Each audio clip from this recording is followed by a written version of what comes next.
زمین کی تمام حدود ہمارے خداوند کی نجات دیکھیں گی۔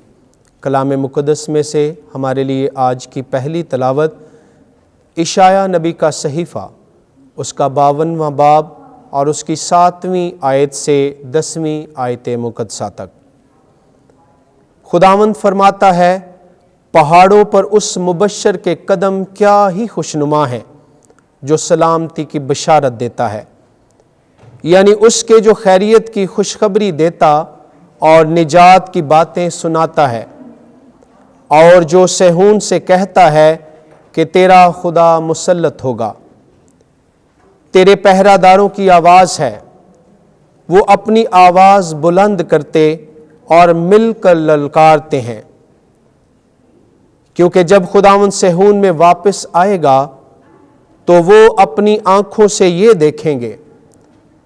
اے یروشلم کے ویرانوں، آواز اٹھاؤ اور مل کر للکارو، کیونکہ خداوند اپنی امت کو تسلی دے گا اور یروشلم کو چھڑائے گا۔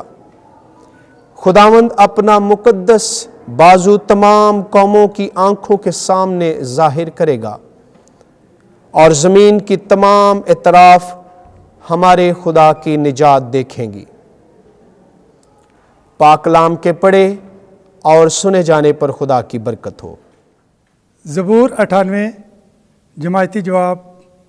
زمین کی تمام حدود نے ہمارے خدا کی نجات دیکھی ہے۔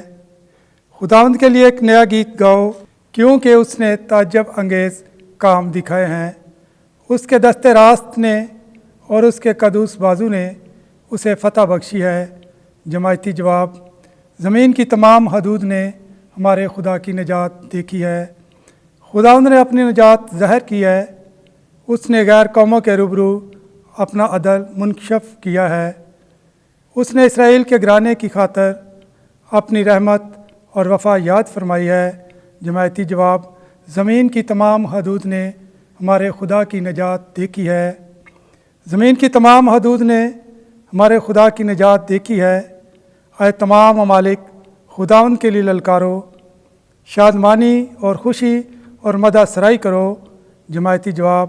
زمین کی تمام حدود نے ہمارے خدا کی نجات دیکھی ہے۔ خداوند کے لیے بربت کے ساتھ مدح سرائی کرو، بربت اور ستار کی آواز کے ساتھ۔ بادشاہ خداوند کے روبرو نرسنگوں اور ترہی کی آواز سے للکارو۔ جماعتی جواب۔ زمین کی تمام حدود نے ہمارے خدا کی نجات دیکھی ہے۔ خدا نے ہم سے بیٹے کی معرفت کلام کیا ہے۔ ہمارے لیے آج کی دوسری تلاوت مقدس پولس رسول کا پہلا خط عبرانیوں کے نام، پہلی تا چھٹی آیات مقدسہ۔ اگلے زمانے میں خدا نے آباء و اجداد سے وقت بوقت اور طرح بطرح انبیاء کی معرفت کلام کر کے ان ایام کے آخر میں ہم ہی سے بیٹے کی معرفت کلام کیا، جسے اس نے تمام چیزوں کا وارث ٹھہرایا اور جس کے وسیلے سے اس نے عالم کو خلق کیا۔ یہ اس کے جلال کا پرتاؤ اور اس کی ماہیت کا عین نقش ہو کر اپنی قدرت کے کلام سے سب کچھ سنبھالتا ہے۔ یہ گناہوں کی تطہیر کر کے عالم بالا پر حشمت کی دہنی طرف جا بیٹھا، اور فرشتوں سے اسی قدر افضل ٹھہرا جس قدر اس نے ان کی نسبت افضل نام میراث میں پایا، کیونکہ فرشتوں میں سے اس نے کب کسی سے کہا کہ تو میرا بیٹا ہے، آج ہی تو مجھ سے پیدا ہوا، اور پھر یہ کہ میں اس کا باپ ہوں گا اور وہ میرا بیٹا ہوگا۔ اور پھر جب پہلوٹے کو دنیا میں داخل کرتا ہے تو کہتا ہے کہ خدا کے تمام فرشتے اسے سجدہ کریں۔ پاک کلام کے پڑھے اور سنے جانے پر خدا کی برکت ہو۔ خداوند آپ کے ساتھ ہو۔ انجیل مقدس یوحنا کے مطابق اے خداوند تیری تمجید ہو۔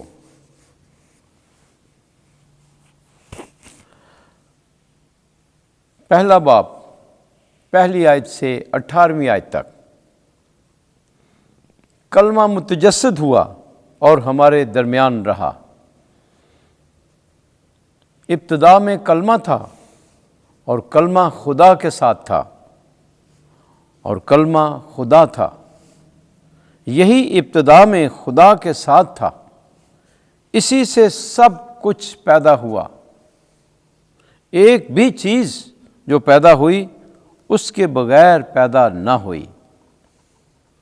اسی میں زندگی تھی اور زندگی انسانوں کا نور تھی، اور نور تاریکی میں چمکتا ہے اور تاریکی نے اسے قبول نہ کیا۔ ایک آدمی موجود ہوا خدا کی طرف سے مرسل، جس کا نام یوحنا تھا۔ یہ شہادت کے لیے آیا کہ نور کی شہادت دے، تاکہ سب اس کے وسیلے سے ایمان لائیں۔ وہ خود تو نور نہ تھا، لیکن نور کی گواہی دینے کے لیے آیا تھا۔ حقیقی نور وہ تھا جو ہر انسان کو منور کرتا ہے جو دنیا میں آتا ہے۔ وہ دنیا میں تھا اور دنیا اسی سے پیدا ہوئی، اور دنیا نے اسے نہ پہچانا۔ وہ اپنے ملک میں آیا اور اس کے اپنوں نے اسے قبول نہ کیا، لیکن جتنوں نے اسے قبول کیا اس نے انہیں اقتدار بخشا کہ خدا کے فرزند بنے، یعنی انہیں جو اس کے نام پر ایمان لاتے ہیں۔ وہ خون سے نہیں، نہ جسم کی خواہش سے، نہ آدمی کے ارادے سے، بلکہ خدا سے پیدا ہوئے۔ اور کلمہ متجسد ہوا اور ہم میں سکونت پذیر ہوا، اور ہم نے اس کا جلال دیکھا، باپ کے وحید کا جلال، فضل اور سچائی سے معمور۔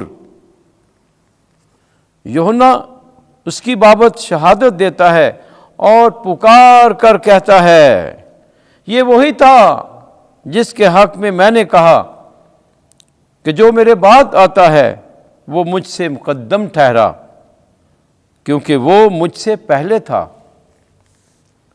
اسی کی معموری میں سے ہم سب نے پایا، یعنی فضل پر فضل، کیونکہ شریعت موسیٰ کی معرفت دی گئی، مگر فضل اور سچائی یسوع مسیح سے پہنچی۔ خدا کو کسی نے کبھی نہیں دیکھا۔ خدائے مولود وحید جو باپ کی گود میں ہے، اسی نے منکشف کیا ہے۔ انجیل مقدس کے وسیلے سے ہمارے گناہ معاف کیے جائیں۔ اے مسیح، تیری ستائش ہو۔